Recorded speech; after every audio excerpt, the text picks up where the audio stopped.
Любая война всегда начинается с пропаганды, чтобы обмануть народ и заставить людей согласиться с убийством мирных граждан. Достигается эта цель лживыми сообщениями в СМИ, чтобы одураченные поддерживали действия армии. В монографии «Базовые принципы военной пропаганды» бельгийский историк Анна Морелли сформулировала 10 главных принципов.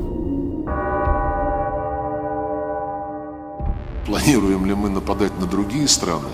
На другие страны мы нападать не планируем. Мы на Украину не нападали.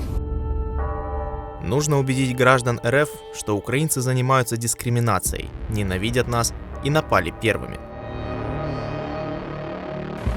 Россия – миролюбивое государство. У нас нет и не может быть агрессивных планов.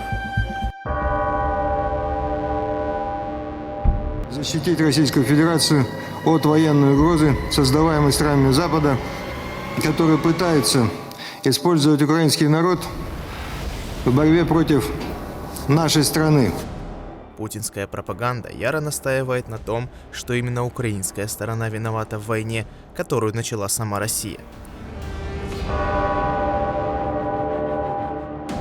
Похоже, нам с вами будет легче договориться, чем с этой шайкой наркоманов и неонацистов, которая засела в Киеве и взяла в заложники весь украинский народ.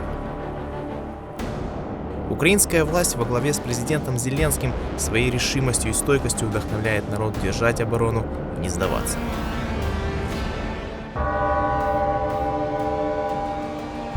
Зачем нам мир, если в нем не будет России? Теперь Украина точно знает, что такое русский мир – мародерство, убийство мирных жителей, уничтожение наших городов. Лгали в глаза, а НАТО строило планы встать на российско-украинской границе. Мы предупреждали, нам не поверили. Терпение кончилось.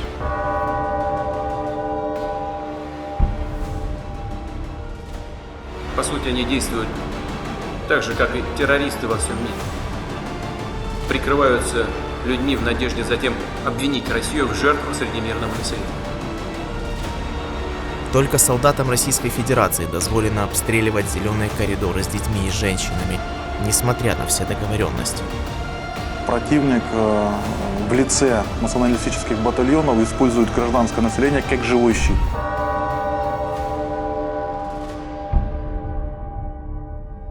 Оборона России неоднократно обращала внимание на военно-биологические программы, которые реализуются Пентагоном на постсоветском пространстве. В том числе на территории Украины сформировалась сеть, которая включает более 30 биологических лабораторий. Ни для кого не секрет, что Россия использует на территории Украины запрещенное вооружение – фосфорные боеприпасы, кассетные и авиационные бомбы. Подразделения Вооруженных сил Украины, отчаявшись сдержать наступление группировки войск Вооруженных сил России, начали массовое применение боеприпасов, начиненных фосфором в пригородах Киева. В этой операции принимают участие только профессиональные военные, офицеры и контрактники. Призывников нет ни одного, и мы не планируем это делать. Цена за начало войны против мирной Украины будет очень дорогой. Уже сейчас потери русских больше, чем за 13 лет войны с Чечней и приближаются к потерям СССР в Афганистане. Во время войны СМИ создают позитивный имидж сильной и подготовленной русской военной силы и подчеркивают слабость противоположной стороны. Это триумф русского оружия, это триумф русской армии, это возрождение России. Да вы никогда не вторгнетесь в Украину, потому что Украина сильная армия. Да как же мы не вторгнемся, если мы вторглись? Многие лидеры мнений выехали из РФ из-за нападения на мирную Украину. Они осуждают действия правительства и поддерживают украинский народ. Не дай Бог, чтобы нынешняя политическая ситуация в близкой нам братской Украине была направлена на то, чтобы злые силы, которые всегда боролись с единством Руси и русской церкви, одержали верх.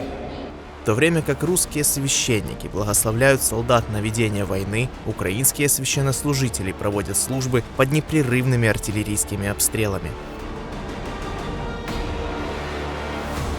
одно христианство призывает людей к миру, но с другой стороны оно благословляет и ведение войны.